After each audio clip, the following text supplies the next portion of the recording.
ही लढाई आहे. ही लढाई सुरू करण्याचा इतिहास हा सर्वसम्मा ग्रामीण भागातल्या शेतकऱ्यांनी सुरू केला. आज रोहित पवार या ठिकाणी त्यांच्या सहकार्यांबरोबर आंदोलनाला बसले. ही लढाई आंदोलनाची आज सुरू झाली नाही. गेल्या काही महिन्यापासून कांदा उत्पादक शेतकऱ्यांच्यावर अन्याय झाला.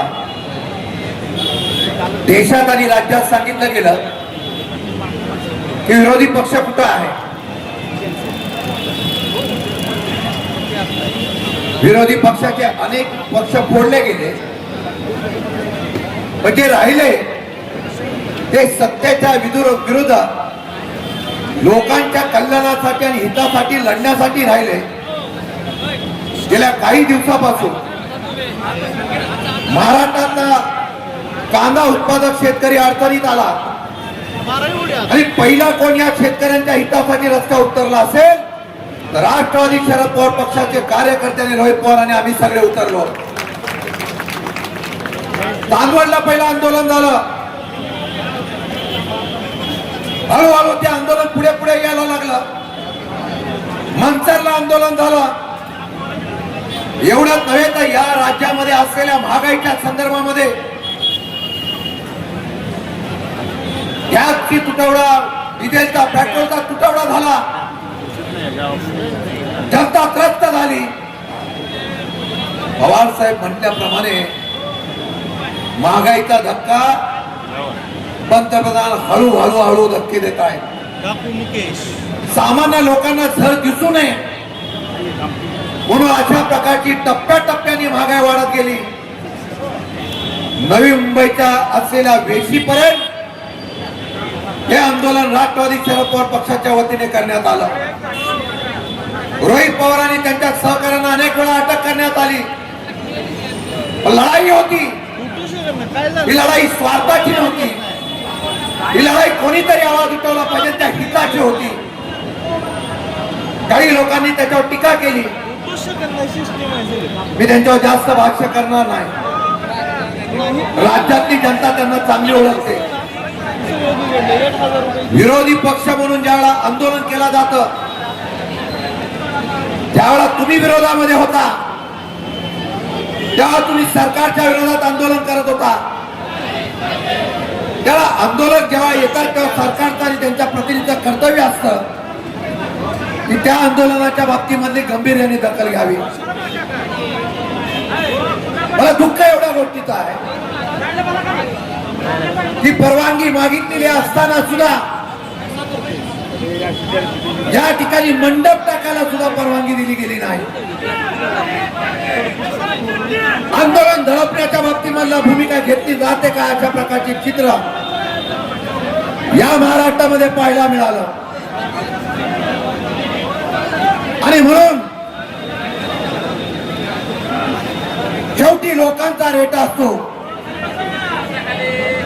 लोकांनी रेटा दिला आणि परवानगी नसताना सुद्धा हे आंदोलन या ठिकाणी उभं राहिलं. हा असलेला तुमच्या एकजुटीचा विजयाचा मी अभिमानाने उल्लेख करेन. जरा शांत. राजू शेट्टी साहेब इथं आलेले आहेत. शेतकऱ्यांचे नेते आले, त्यांचं मनापासून इथं मी स्वागत करतो.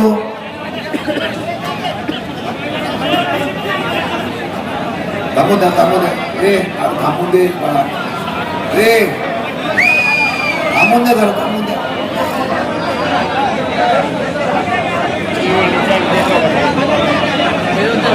त्याला जाऊ दे. तिला जाऊ दे. येऊ नये त्यासाठी त्याला अडवण्याचा प्रयत्न सुद्धा झाला. हे पांडुरंगाला एवढी प्रार्थना करेल, तुझ्या दर्शनाला येणाऱ्या शेतकऱ्यासाठी, तुझ्या दर्शनाला येणाऱ्या भक्तासाठी या सरकारने जेवढ्या अडथळे आणलेले आहेत हे सरकारच पाडून टाका अशा प्रकारची प्रार्थना मी या सरकारला करतो. मस्ती आहे सत्तेची. काही लोक टीका करतायत. वडापाव खाऊन आंदोलन केलं जात. मला वाटतं ते स्वतःचा अनुभव सांगताय. ज्या ज्या वेळा ह्या लोकांनी आंदोलन केली किंवा अशीच वडापाव खाऊन आंदोलन केली, अरे एकाने लोकशाहीमध्ये आंदोलन केलं की त्याचा राजकीय स्टंट केला जातो, मोठेपणा मिळवण्यासाठी आंदोलन केलं जातं, अशा प्रकारची चर्चा केली जाते. आम्हाला आंदोलनच का करावं लागलं? तुम्ही जर नीट केलं असतं तर आम्हाला आंदोलन करावं लागलं नसतं. पण तुम्ही फसवे योजना जाहीर करायच्या अशा प्रकारचा प्रयत्न सुरू केला. शेतकरी कर्जमाफी केली म्हणून आपण जाहीर केला.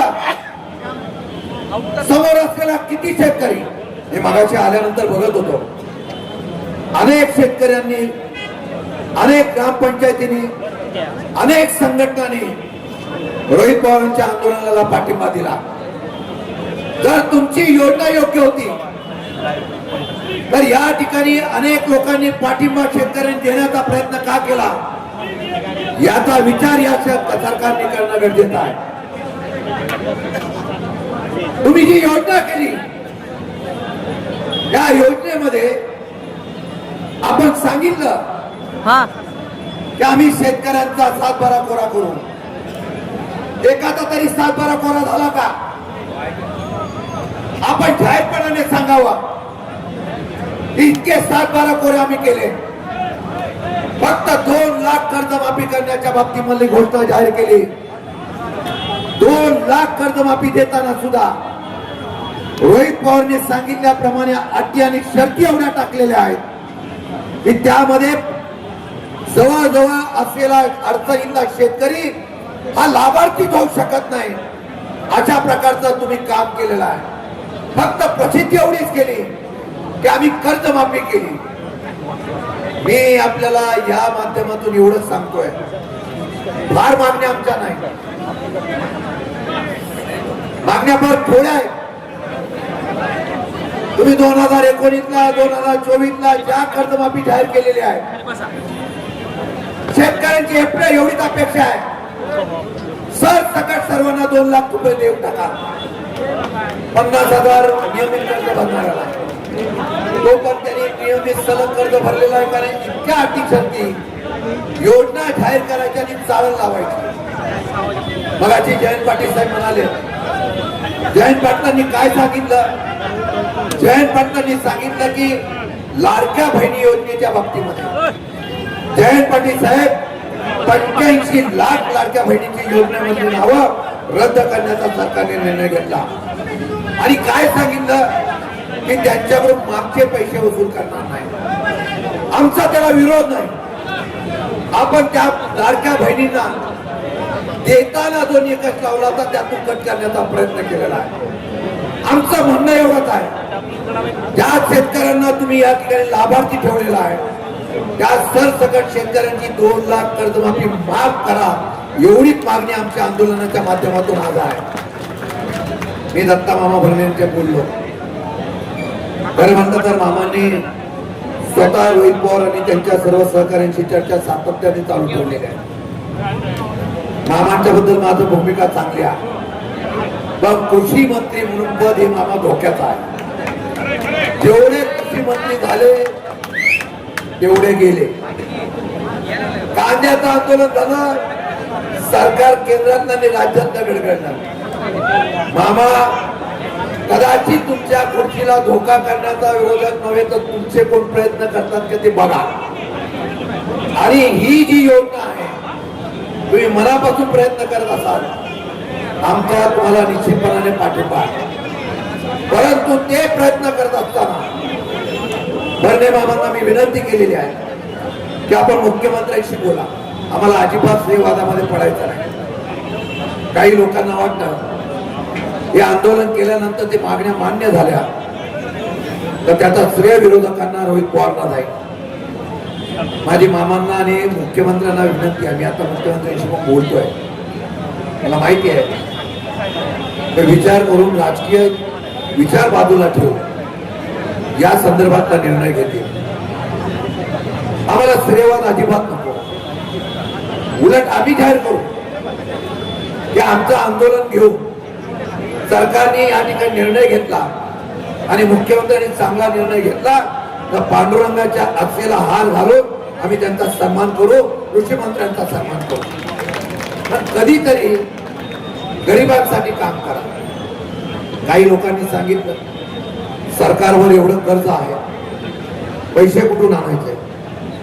आज विरोधी पक्ष म्हणून पांडुरंगाच्या समोर सांगतो, शेतकऱ्यांसाठी 1,00,000 कोटी कर्ज वाढलं तरी त्याला पाठिंबा आम्ही सगळे विरोधी पक्ष तुम्हाला देऊन टाकू. परंतु तुम्ही एकदा धाडस दाखवा आणि कर्ज कोणाचे माफ करताय मला माहित नाही, पण गरीब शेतकरी आपलं कर्ज भरतो, पोटाला चिमटा काढतो, भाव मिळत नाही पण तो चिमटा काढतो आणि तो शेतकरी आपलं कर्ज भरतो, तो त्या दोष नाही. पण कर्ज पुरवतो कोण? या देशातला असलेला अर्थसंकट कोणी आणलं मला माहित नाही. पण एक शाह म्हणून आहे 15,00,000 कोटीचं देशाचे पैसे पुरवले अशा प्रकारची चर्चा नवीन आलेली आहे. ते पुरवलेत अशी चर्चा आहे. मी कुठल्या भागावर जात नाही, पण शाह मोदी कसे लुटालूट करतात मला कळत नाही. आज बरं थोडे कम किमतीचे थोडे पैसे लाखाच्या खाली लुटतच नाही. मग एवढी लुटालूट तुम्ही देशाची करताय, उद्योगपतीला तुम्ही सूट देताय, उद्योगपतीचे पैसे माफ करताय, सरकारी तिजोरीमध्ये येणारे पैसे तुम्ही माफ करताय. एक वेळ सरकारसाठी माझी विनंती आहे, शेतकऱ्यांसाठी एक वेळ तिजोरी खाली करा. आमचा तुम्हाला जाहीर पाठिंबा आहे आणि तशा प्रकारचा निर्णय तुम्ही घ्यावा. मी एवढंच सांगणार आहे. मार्गात 3रा दिवस आहे आंदोलनाचा. रोहित पवार आणि त्यांचे 25-30 सहकारी तिथं बसलेले आहे. आदरणीय पवार साहेब काल माझ्या बरोबर आम्ही सातारला होतो. सातारला असताना त्यांनी मला सूचना केली की आपण उद्या तिथे जावं आणि आपण जात असताना राज्याच्या मुख्यमंत्री आणि यांच्याशी आपण चर्चा करू आणि या आंदोलनातून मार्ग काढण्याच्या संदर्भात मी विनंती करतो. आदरणीय पवार साहेबांच्या असलेल्या पक्षाचे सर्व आम्ही सहकारी माझ्या या नेत्याच्या पाठीमागे खंबीरपणाने उभे आहे. सरकारने हे आंदोलन फार सोप्यात घेऊ नये. जर हे आंदोलन आपण त्या ठिकाणी दुर्लक्ष केलं, उद्या रोहित दादांनी सांगितलंय की नामदेवाच्या पायरीजवळ जाऊन आता आंदोलन करणार आहे.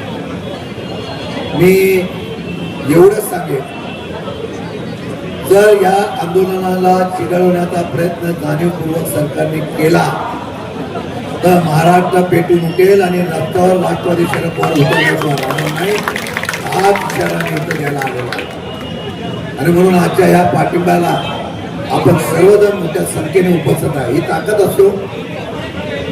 कार्यकर्ता आणि नेता कशासाठी लढतो? जनतेच्या हितासाठी तो कार्यकर्ता असतो, तो नेता असतो आणि जनतेच्या हितासाठी आवाज उठवला पाहिजे. जर हा आवाज उठवला ना, आता योजना जाहीर झाल्या की 2 लाख रुपयामध्ये काही नावापाठ करून काही लोकांना दिले गेले असते, पण जे लाभार्थी खऱ्या अर्थाने आहेत, ज्यांचा अन्याय झालाय, त्याच्यासाठी आवाज या ठिकाणी उठवण्याचा प्रयत्न केला. मला 100% खात्री आहे त्यांनी बघितलं नाही तरी परमेश्वर तिथे बघणार आहे. पांडुरंग निश्चितपणाने त्यांना सद्बुद्धी देईल आणि या आंदोलनाचा फायदा महाराष्ट्रातल्या 35 ते 40 लाख वोट असलेल्या शेतकऱ्यांच्या पेक्षा अजून भेटेल. अशा प्रकारचा निर्णय होईल आणि तो त्यावेळा निर्णय होईल त्यावेळा या आंदोलनाची असलेली महती महाराष्ट्रातल्या सर्वसामान्य शेतकऱ्यांना पोहोचेल. कारण या बळीराजाला कोण बोललं? आजोबांनी आणि नातवाने शेतकऱ्यांना फार लुटलं. मी लुटारवर बोलणार. एवढंच सांगेल, एक नेता असा होता, एक शरद पवार होता. 72 लाख कोटीचं कर्ज माफ करण्याचा इतिहास सुद्धा शरद पवारांनी ठेवला. कृषी मंत्री म्हणून काम केलं. देशाला अन्न कमी पडत होतं, तर त्या देशाला अन्न कमी पडत असताना माझ्या नेत्याने शेतकऱ्यांना बळ देऊ परदेशामध्ये सुद्धा भूक पाठवण्याचा काम माझ्या शरद पवारच्या नेत्याने केलेला आहे. राज ठाकरे सारखा नेता सुद्धा म्हणाला, परदेशातली फळं आम्ही बघत होतो, महाराणावर सुद्धा डाळिंब आणि फळं उगवण्याचं काम, कृषीला आणि फळ लागवडीला प्राधान्य देण्याचं काम कोणी केलं असेल तर शरद पवार साहेबांनी केलेलं आहे. मला एवढंच सांगायचं आहे, भांडवलशाहीकडे बघण्यापेक्षा आता गरिबांकडे बघण्याचं काम करा. एक दिवस असा आहे, एक दिवस या बळीराजा आणि तरुण वर्ग असा उठाव करेल की भल्या भल्यांना सिंहासनावर उद्ध्वस्त करेल एवढी ताकद या आमच्या शेतकऱ्यांच्या मध्ये आणि समाजात. नुसता शेतकऱ्यांचा प्रश्न नाही आहे. जयंत पाटील साहेब, राजू शेट्टी साहेब, तुम्हाला सांगतो आता लेबर कोड आपल्याला प्रेझिडेंट बाप्पांना माहिती आहे. लेबर कोड मध्ये किमान वेतनाला 20,000 दिले, पण कायम स्वरूपाची परमनशी गेली. उद्याचा युवा वर्ग माझा बेरोजगार होणार आहे. मालक त्याला कधी काढेल आणि कधी ठेवल अशा प्रकारचा कायदा होता. या महाराष्ट्राच्या भूमीमध्ये आम्ही बघतो त्या उत्पादक चौकामध्ये आमची ओळख काय, शेतकरी आणि कामगार एकाच्या हातामध्ये घेऊन मशाल महाराष्ट्राची तोच महाराष्ट्र आणि तोच देश आता भांडवलशाहीवर आणि हुकुमशाहीवर चालतो. रोहित पवार एक निमित्त आहे, जे कार्यकर्ते सगळे निमित्त आहे. लढाई सुरू झालेली आहे, ही मशाल आम्ही पेटवलेली आहे, ही पांडुरंगाच्या साक्षीने पेटवलेली आहे. जाताना नुसता पाठिंबा नको, जाताना मनामध्ये निश्चय करा, जर आंदोलन चिघळलं तर घराघरातून मशाली बाहेर निघतील आणि महाराष्ट्र सरकारला जाळून टाकतील एवढी ताकद विनंती करा. एवढीच विनंती करायला आलेलो आहे. मला माहिती आहे की आपण सर्वांची ताकद, रोज हजारो लोक येत आहेत, पाठिंबा देत आहेत. हळूहळू ही व्याप्ती वाढवा, आंदोलनाची दिशा ठरवू, असं व्यापक स्वरूप करू की मगाशी सांगितल्याप्रमाणे वेळ पडली तर मंत्रालयाला सुद्धा घेराव घालण्यासाठी बळीराजा अगदी नांगर घेऊन येईल एवढी विनंती करतो. मनापासून आपल्या सर्वांचं स्वागत करून या ठिकाणी थांबतो. जय हिंद, जय महाराष्ट्र.